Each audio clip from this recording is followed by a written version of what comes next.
सारे विषय पूरे हो गए, कुछ बचा नहीं है। भक्ति के लक्षण हो गए और ज़्यादा करके जब ये भक्ति वगैरह सब चलता है तो हम लोग यहाँ से शुरू करते कि सबसे बड़ा कौन? भक्ति बड़ी है, ज्ञान बड़ा है, कर्म बड़ा है।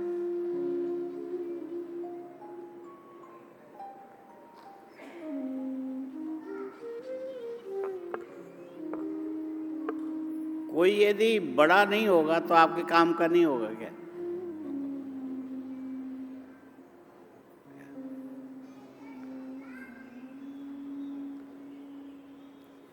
एक चींटी की शादी नहीं हुई,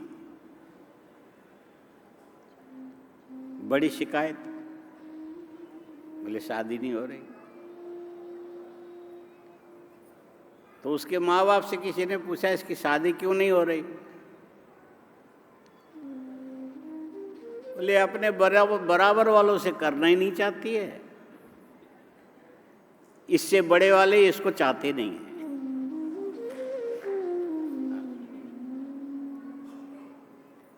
उससे पूछा तो किससे करना है? हम तो सबसे बड़े बड़े बड़े बड़े बड़े हाथी से। चींटी की शादी हाथी से हो तो लगभग हम लोगों की भी यही स्थिति है। पहले ये फैसला करो कि बड़ा कौन है। ज्ञान बड़ा है तो हम ज्ञान के पीछे पड़ेंगे, भक्ति बड़ी है तो उसके पीछे पड़ेंगे, कर्म बड़ा है तो उसके पीछे पड़ेंगे। यदि छोटा होगा वो हमको नहीं चाहिए। ये विचार सही है क्या? सबसे बड़ा चाहिए?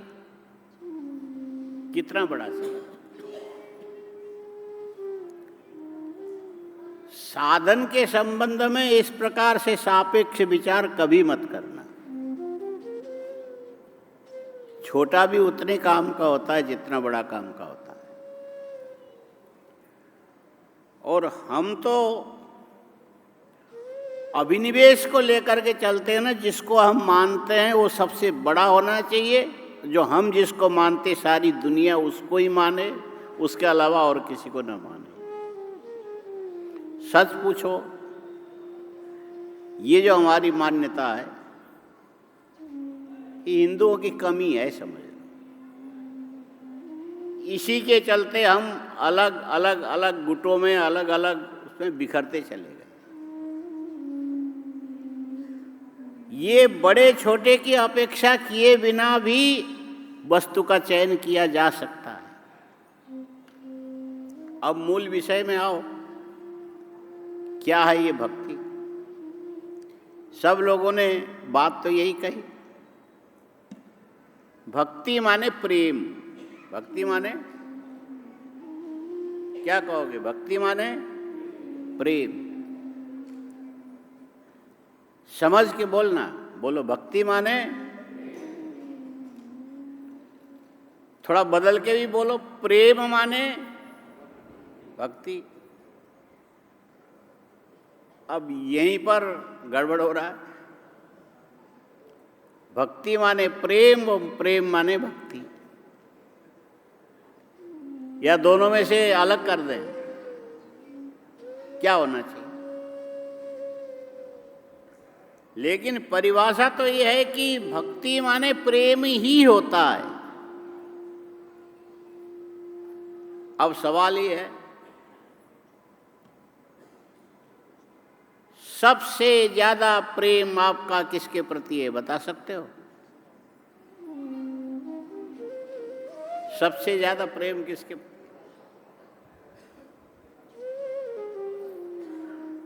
यहाँ पर कुछ फूल, कुछ शालिग्राम, कुछ मालाएं, कुछ सोने के सिक्के बिखेर के रख दे, आप किसको उठाओगे? फूल उठाओगे, शालिग्राम उठाओगे, माला उठाओगे,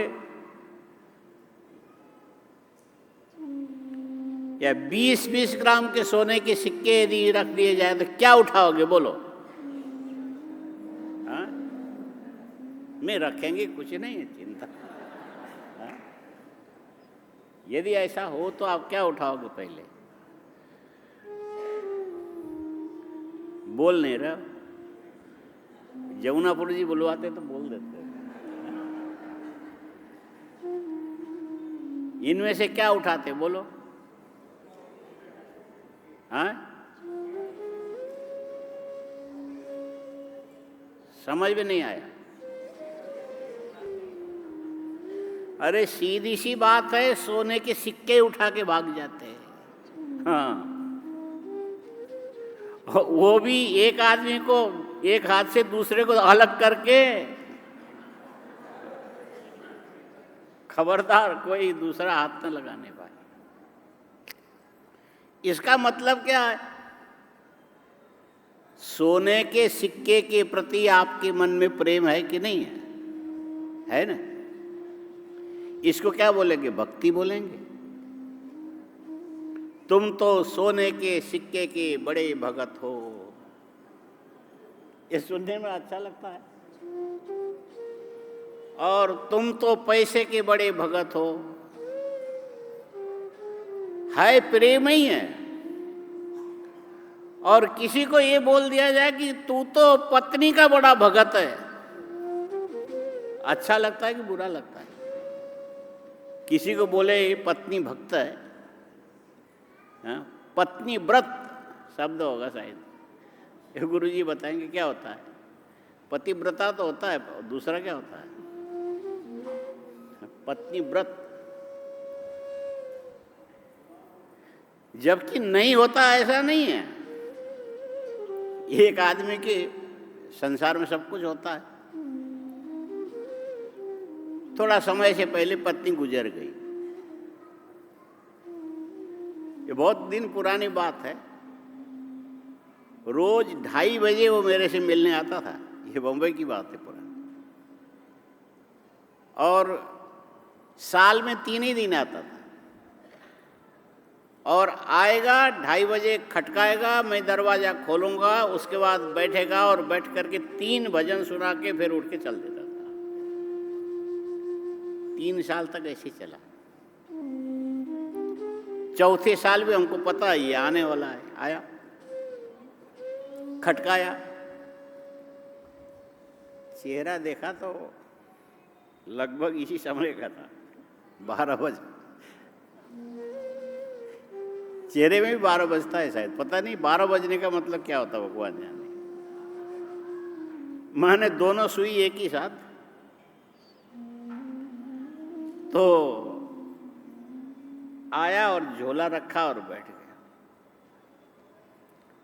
गुरुजी, मैं तो लुट गया। क्या हुआ? अनाथ हो गया। कैसे? 3 महीने पहले चली गई, अब मेरा कोई नहीं रहा।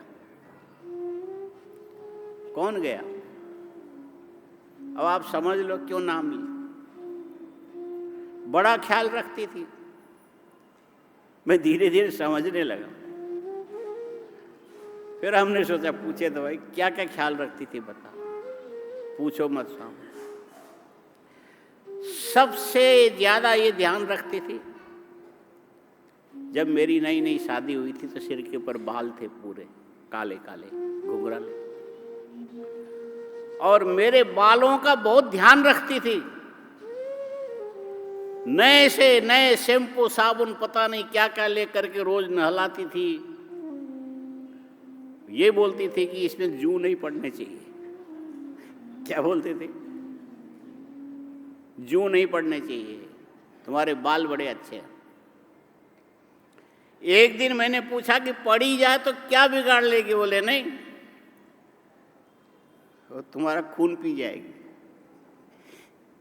ये और किसी के अधिकार में मैं देने वाली नहीं हूं। हाँ? हाँ? ये अधिकार मेरा है। और वो बोलने लगा, स्वामी जी बड़ी विचित्र बात है, 30वें विवाह की वर्षगांठ मनाया गया और उसके बाद उसको कोई बीमारी हो गई और डॉक्टर ये देखने के लिए उसका रक्त जांच कराने के लिए ले गया तो उसके जो खून का ग्रुप होता है ना, वो बदल गया था। 30 साल के बाद उसका और मेरा रक्त का ग्रुप एक ही हो गया था। आया समझ में? पहले तो अलग अलग था। आखिरी है तो प्रेम, पति पत्नी का प्रेम नहीं है, उसको भक्ति नहीं बोलते। और माता पिता का बच्चों के प्रति जो प्रेम होता है, प्रेम होता है, क्या ऐसा बोला जाएगा? माता पिता बच्चों के प्रति, बच्चों की भक्ति करती है, ऐसा बोलते हैं कोई? है प्रेम, लेकिन उसको वात्सल्य कहा जाता है। क्या बोला जाएगा? बड़ों का प्रेम यदि छोटों के प्रति होवे तो उसका नाम है वात्सल्य। क्या बोलना चाहिए? और छोटों का प्रेम यदि बड़ों के प्रति होवे तभी वहां पर भक्ति कही जाएगी। ये मातृ पितृ भक्त है, ये देव भक्त है, ये गुरु भक्त है। तो ये जो भक्ति की जो विधा है, ये अपने से बड़ों के प्रति ही प्रवाहित होती है। अपने से निम्न के प्रति यदि प्रभावित होने लग जाए उसको भक्ति नहीं कहा जाएगा, उसको प्रेम जरूर कहा जाएगा, वात्सल्य जरूर कहा जाएगा, लेकिन उसको भक्ति नहीं कहा जाएगा। इसीलिए भगवतो भक्ति दृढ़ाध्रियताम, भक्ति माने भगवान की भक्ति। किसकी होनी चाहिए? पैसे में यदि प्रेम हो तो उसका नाम लोभ है, पत्नी से प्रेम हो तो उसका नाम काम है, बच्चों से यदि प्रेम हो तो उसका नाम मोह है, धन से यदि प्रेम हो तो इसका भी नाम मोह है। और भगवान के प्रति यदि आपके मन में प्रेम हो तो इसी का नाम भक्ति है। भक्ति हमेशा अपने से महान व्यक्ति के प्रति प्रवाहित होने वाली चित्त की प्रवाह को भक्ति कहते हैं। और भक्ति प्रेम स्वरूपिणी है, लेकिन निम्नगा नहीं है, अपने से महान के प्रति ये भक्ति होती है। अच्छा, अब ये महत्त्व के निर्णय करने के लिए महान कौन है, बड़ा कौन है? देखो अब बड़ा कौन है कैसे बोलोगे? बड़ा कौन है? ये हमने कई पुस्तकें छपाई और छपाने के बाद हम खुद भी पढ़ते और सबसे पढ़वाते भी। लेकिन लोग सोचते थोड़ा थोड़ा पढ़ लो, थोड़ा छोड़ दो, क्या फर्क पड़ता है। ठीक है, स्वामी जी पढ़ते होंगे। लोग तो कहते हैं कि स्वामी जी इसमें कोई ऐसा मंत्र है क्या, इससे दिमाग ठीक होता है? तो एक को तो हमने कहा पहले तुम खराब करके आओ, फिर हम तुम्हारे ठीक करने के लिए मंत्र खोजते हैं। कई लोग पूछते हैं इसके लिए क्या मंत्र है, इसके लिए क्या मंत्र है। कहते कोई ऐसा मंत्र बताओ, मेरा लड़का मुझे दिन भर गालियां देता है, वो उसको गाली देना बंद करे। हमने कहा देता तो है, नहीं तो आजकल मुफ्त में कोई गाली भी देता है क्या? किसको फुर्सत है? दे तो रहा। बोले नहीं अच्छा नहीं लगता, आप कृपा करो। तो सारे काम मंत्र से यदि होना होता तो ये दुनिया फिर मंत्र के पीछे नहीं पड़ी रहती। लेकिन मंत्र का भी अपना प्रभाव होता है, ठीक है, मंत्र का अपना स्थान होता है। ये शास्त्र की बातें सामने हम इसलिए रखना चाहते कि जिससे आपके ज्ञान में थोड़ा परिष्कार आ जाए। भक्ति भगवान की होगी, सबसे बड़ा भगवान है। भगवान शब्द का अर्थ ही यही होता है।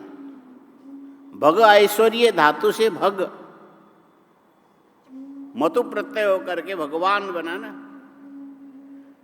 माने सबसे बड़ा ऐश्वर्य जिसका होवे वही भगवान है। आप अपने आंखों से कितना देखोगे? 100 मीटर, 200 मीटर, 500 मीटर, जितने आपकी आंखों में रोशनी होगी। लेकिन जो एक सूर्य के रूप में आकाश के अंदर चमक करके सारे चराचर जगत को प्रकाशित कर रहा है, वो सूर्य उसका एक दहिना आंख है, वो कितना बड़ा होगा सोचो तो। उससे बड़ा और कोई हो सकता है? यस्य निश्वसितम वेदाः, जिसके सृष्टि करने की इच्छा से श्वास प्रश्वास चलने लग गया, उसी से सारे प्राणी मात्र के प्राण वायु चल पड़ा, और उसी वायु के चलते तेज की सृजना हुई, तेज से अग्नि बना, अग्नि से अनंत चीजें उत्पन्न हुई, पृथ्वी हुआ, जल हुआ, तेज हुआ, भूत बने, सारा संसार खड़ा हो गया इस वायु की गति के द्वारा। वो वायु जिसके श्वास प्रश्वास के साथ चलता है, वो परमात्मा कितना बड़ा होगा। इसीलिए भक्ति यदि करनी तो किसकी करनी? यतो वा इमानि भूतानि जायन्ते येन जातानि जीवन्ति यत् प्रयन्त्य विषम विशन्ति तद् ब्रह्म।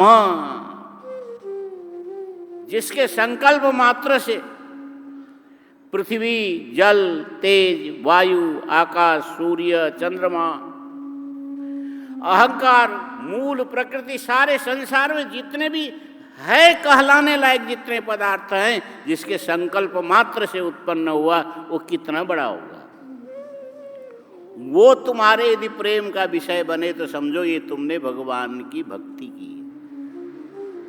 सवाल ये है, हम तो उसकी भक्ति करें, क्या वो हमारी भक्ति को जानता भी है कि नहीं जानता है? इसलिए यहां पर एक चीज,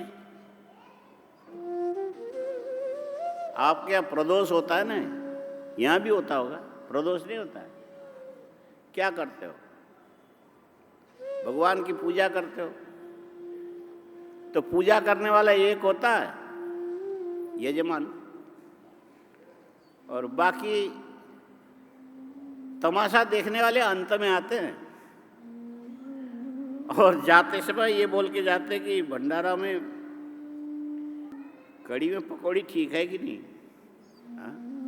भोजन बराबर हुआ कि नहीं हुआ। हमने बीच में ये कहा कि ये भंडारा करना तो भले कर लो, ये 5 देव के अथर्वशीर से हमने इसमें छपाया, उसके बाद कहा कि इसका पाठ कर लिया करो। ये पाठ करते करते कभी तुम्हारे मन में जिज्ञासा उत्पन्न हो जाए तो पता तो लग जाए कि आखिर ये शिव जी की उपासना करते क्या चीज है। तो उसमें एक शिव अथर्वशीर्ष है, कभी आप लोगों ने पढ़ा कि नहीं पता नहीं, शिव अथर्वशीर्ष। वहां पर पूरे के पूरे शिव अथर्वशीर्ष को अच्छी तरह से बैठ करके कभी पढ़ो ध्यान से। ये चाहे सन्यासी हो, चाहे परमहंस हो, चाहे अवधूत हो, चाहे महात्मा हो, सबके लिए एक ही पर्याप्त है, कम नहीं है। और उसके अर्थ चिंतन करोगे तो उसमें सब कुछ उसी में लिखा है, कोई चीज की कमी नहीं है। लेकिन लोगों को मजा नहीं आता। यहां पर एक बात मैं आपको बता दूं, अथ कस्माद् उच्यते भगवान महेश्वर। भगवान का नाम है महेश्वर। इसको महेश्वर क्यों कहते हैं? यस्मात् भक्तान ज्ञानेन भजति। हम भगवान के भजन करते हैं थोड़ा बहुत, और वो भगवान हमारा भजन नित्य निरंतर करता है। हमारा भजन तो कभी छूट भी सकता है, लेकिन भगवान भक्तों का भजन एक क्षण के लिए भी नहीं छोड़ सकता है। वो कैसे करता होगा? यस्मात् भक्तान ज्ञानेन भजति, माने अपने भक्तों के हृदय के अंदर ज्ञान बन करके हमेशा प्रज्वलित होकर उसको दृष्टि प्रदान करता है। ये भगवान भक्तों का भजन करता है। हम अपना भजन दूसरों को दिखाना चाहते हैं, और भगवान तुम्हारे हृदय के अंदर स्थित होकर के तुम्हें ज्ञान प्रदान करता है, तुम्हें वाणी प्रदान करता है, तुम्हें योग प्रदान करता है, तुम्हें ऐश्वर्य प्रदान करता है।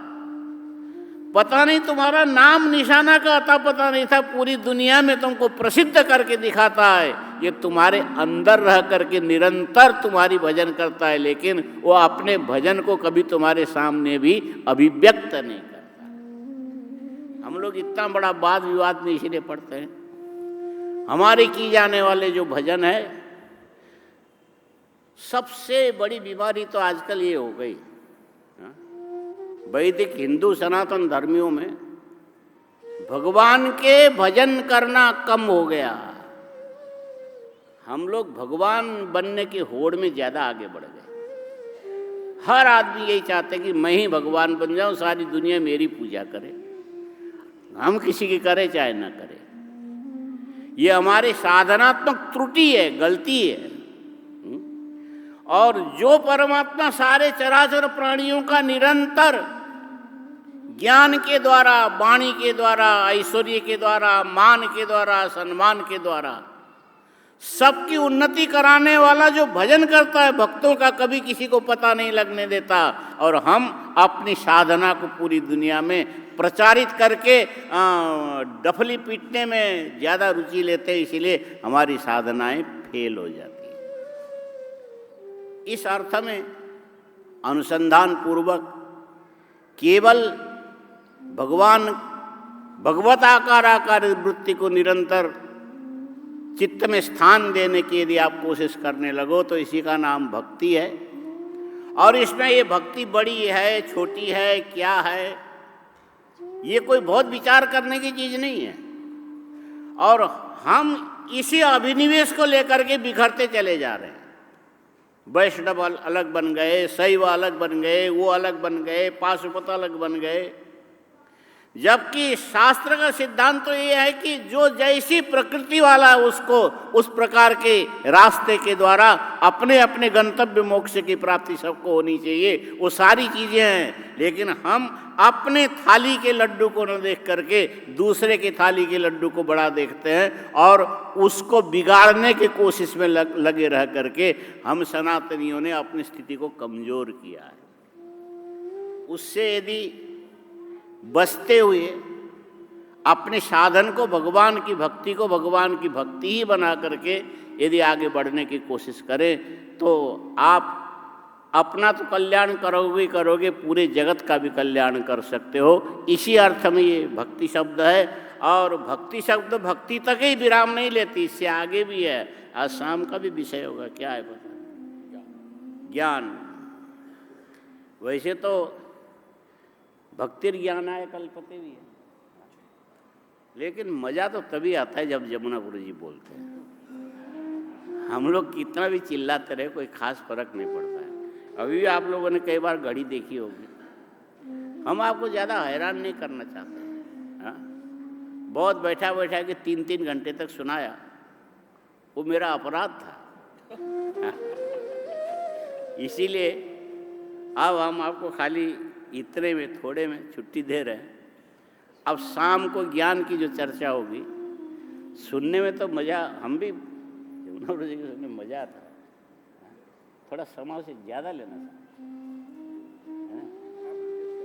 हाँ, अरे सबको जो आनंद आवे, आनंद भी भगवान का भजन है अपने आप में, ये साधारण चीज़ नहीं है। आनंदादीमानि भूतानि खलु जायन्ते आनंदे नैव जीवन्ति, ऐसे बहुत सारी बातें हैं इसके अंदर। तो वो आपकी वाणी से यदि सब लोग आनंदित होते तो बड़ी अच्छी बात है। ठीक है, आज शाम को चलाइए ना। अच्छा, हाँ, हम लोग तो उम्र के हो गए। उम्र के पते समझ में आया?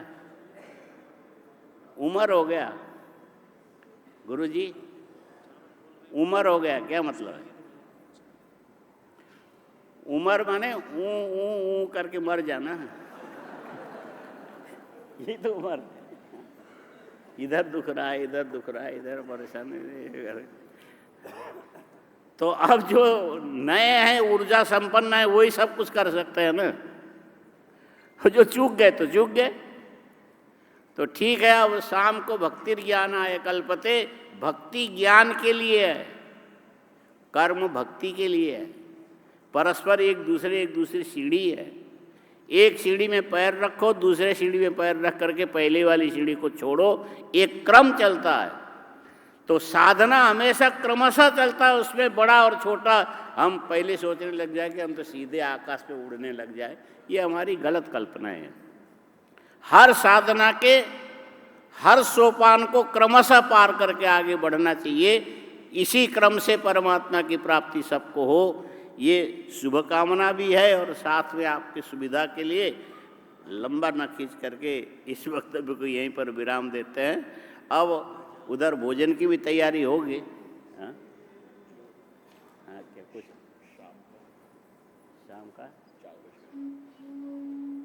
शाम का समय तो आप लोग निश्चय करो। अब हमसे तो खाली बता देना कि आप इतने बजे आओ।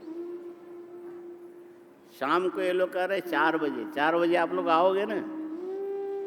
हाँ ना? हमको पता है कोई 4 बजे आता है, 3-4 आदमी 3 बजे भी आएंगे, ये माइक वाले थोड़ा पहले भी आएंगे। और कितने बजे तक चलता है? 7 बजे तक। काफ़ी लोग तो 7 का 7:15 होता तो 7:10 पर वहाँ से आकर के हम लोगों को दर्शन दे करके वहीं से निकले, तो भी कोई बात नहीं। भले लेट सही, आओ तो सही। तो ठीक है, शाम को फिर भक्ति ज्ञान आए कल्पते ज्ञान की बात होगी। और कल की बात भी याद रखना, कल भगवान की परिक्रमा होगी। परिक्रमा में जूता चप्पल पहन करके मत जाना, है ना, नंगे पांव परिक्रमा करना। और